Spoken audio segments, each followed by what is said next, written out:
ఆ బావులు అంటే పూర్వకాలం బావులు ఉండేవి మన దేశంలో కాబట్టి ఆ బావుల దగ్గరికి వెళ్ళి దండం పెట్టి వచ్చేవాళ్ళు. ఇప్పుడు బావులు లేకుండా పబ్లిక్ నల్లానో బోరో ఉంటే అక్కడ దాకా వెళ్ళి దండం పెట్టి వస్తారు. ఆ 9 రోజులు ఆ ప్రసూతి అయినటువంటి అమ్మ తల్లి ఎవరైతే ఉందో ఆమె చల్ల నీళ్ళలో చేయి పెట్టదు. 9 రోజుల తర్వాత చల్ల నీళ్ళలో చేయి పెట్టించే కార్యక్రమం ఒక రకంగా చెప్పాలంటే.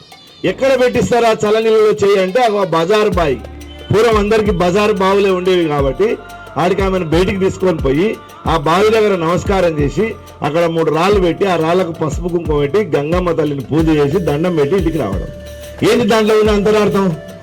ఇప్పటి వరకు ఈ గంగను నేను వాడుకున్నాను, మేమందరం ఇంట్లో ఉన్న వాళ్ళం వాడుకున్నాం. ఇప్పుడు కొత్త వాడు వచ్చాడు మా ఇంటికి, పిల్లగాడు పిల్లని వచ్చిన వాళ్ళకి ఆధార్ కార్డు వాటర్ కార్డు ఇప్పియడం. ఆ రోజు ఆ వాటర్ కార్డు ఇప్పియడం కోసం అమ్మ ఇప్పటి నుంచి సృష్టిలోకి కొత్త పిల్లవాడు వచ్చాడు, ఇప్పటి నుంచి నేను నీళ్ళని ఖర్చు చేస్తాడు తల్లి, నీకు కృతజ్ఞతగా ఈరోజు దండం పెట్టి ఈ ప్రపంచానికి వీడిని పరిచయం చేస్తున్నామని చెప్పడం. ప్రతి సాంప్రదాయం వెనుక ఉండేటటువంటి ధర్మాలు ఇవి.